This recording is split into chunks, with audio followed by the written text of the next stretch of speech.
Layar laptop haruslah cerah. Siapkan headset dan secangkir kopi. Walau jarak jauh takkan menyerah. Semangat belajar haruslah berapi-api. Selamat pagi Bapak Ibu semua. Perkenalkan nama saya Tias dan rekan saya Juwita. Kami adalah Widya Iswara, Pusdiklat Tekfunghan BPSDM Pertahanan Kemhan, yang siap menemani Bapak Ibu dalam memperkuat integritas diri dalam menghadapi korupsi. Dalam video ini, kami akan membahas topik sadar dampak korupsi, strategi menghindari korupsi, dan bagaimana kita bisa membangun sistem integritas di lingkungan kerja masing-masing. Jadi, pastikan Bapak Ibu fokus dari awal hingga akhir, karena integritas adalah skill paling mahal yang harus kita upgrade bersama.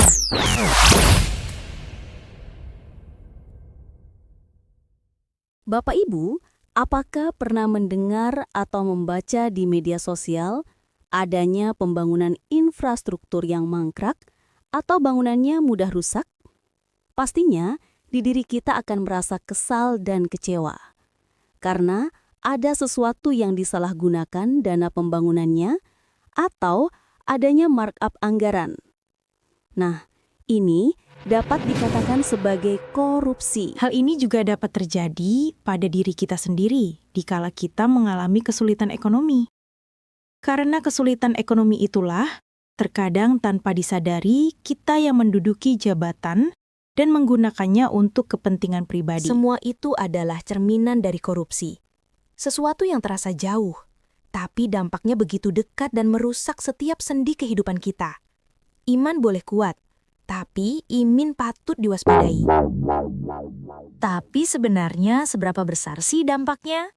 Korupsi bukan hanya kerugian uang negara. Korupsi adalah the ripple effect. Efek riak yang merusak diri, menghancurkan masa depan keluarga, meruntuhkan kepercayaan pimpinan, institusi dan masyarakat, sehingga menghambat kemajuan bangsa. Lantas, bagaimana cara kita, sebagai individu, melindungi diri? Kuncinya ada pada self-defense integritas. Ini adalah pertahanan diri pribadi yang harus kita bangun. Kita bisa mulai dengan 5 strategi praktis untuk menghindari perilaku korupsi. Pertama, kesadaran penuh, mindfulness, yang dimaknai selalu sadar bahwa ada konsekuensi.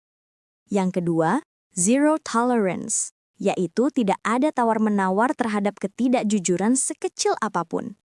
Ketiga, transparansi, biasakan mencatat dan terbuka soal keuangan. Keempat, berani menolak untuk mengatakan tidak pada korupsi.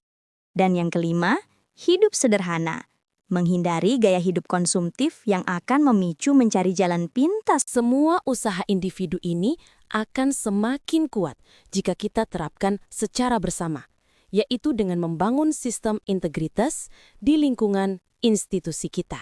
Semoga materi ini dapat berkontribusi bagi diri kita untuk diimplementasikan di lingkungan kerja Bapak Ibu. Integritas adalah kekuatan sejati. Katakan tidak dengan korupsi.